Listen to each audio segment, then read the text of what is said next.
5 ways to bounce back when an ideal business plan fails. Setbacks are unavoidable in the corporate world. Failing is inevitable, whether it's a minor setback, losing a transaction to a rival, or a major setback, failure to break even. But getting back up and brushing yourself off after a failure is also important. In fact, how well you bounce back from failure is strongly tied to your success as an entrepreneur. The good news is that there are tactics entrepreneurs may use to avoid certain dangers and recover more quickly from failures when they occur. That being said, the finest entrepreneurs are distinguished by how they deal with obstacles, not by how they avoid them. So here are 5 things you can and should do to bounce back from failure. Number 1. Don't blame yourself for what happened. Blaming oneself for everything is a particularly unpleasant element of failure.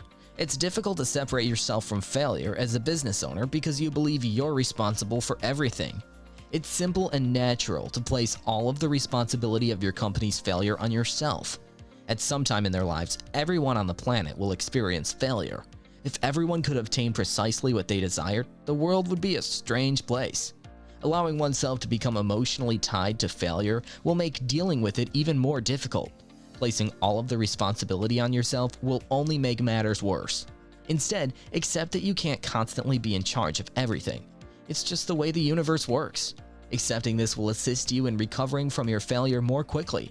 In fact, you should channel your displeasure into productive aims and use it to boost yourself and your business forward. Number 2. Avoid isolating yourself. You may feel toxic after a failure and don't want anyone to come too close to you. However, being alone with your emotions, believe it or not, will not help you get over this. After a failure, many entrepreneurs wallow in self-pity and withdraw within themselves. After a failure, wallowing may be quite beneficial.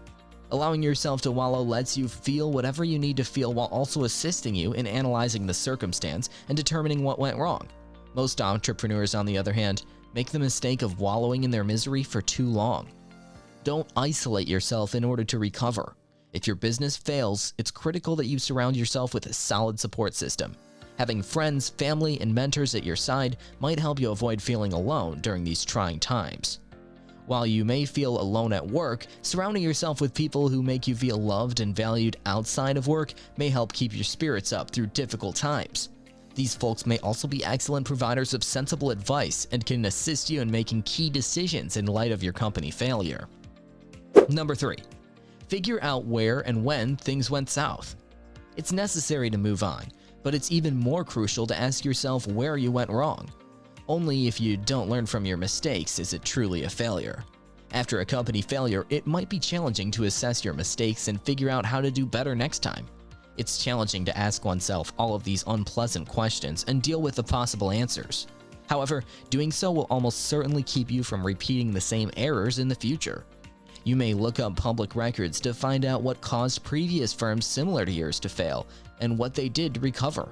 This will assist you in determining how to recuperate in a confident manner. Number 4. Don't immediately jump back into work.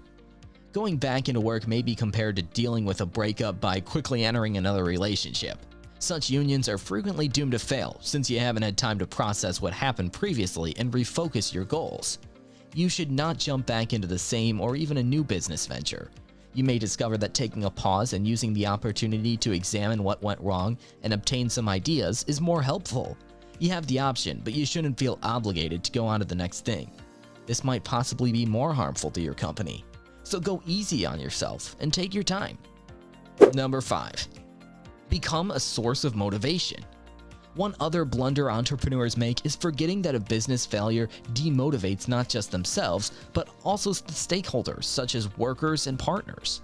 Following a business setback, it's critical to keep an eye on your employees and partners so you can encourage them to see past their current issues. They must concentrate on restoring what has been lost. This will ensure that you have their support in solving both the present and future problems. That's a wrap on how you can bounce back from a business failure. If you enjoyed this video, give it a thumbs up and subscribe. See you next time. Bye.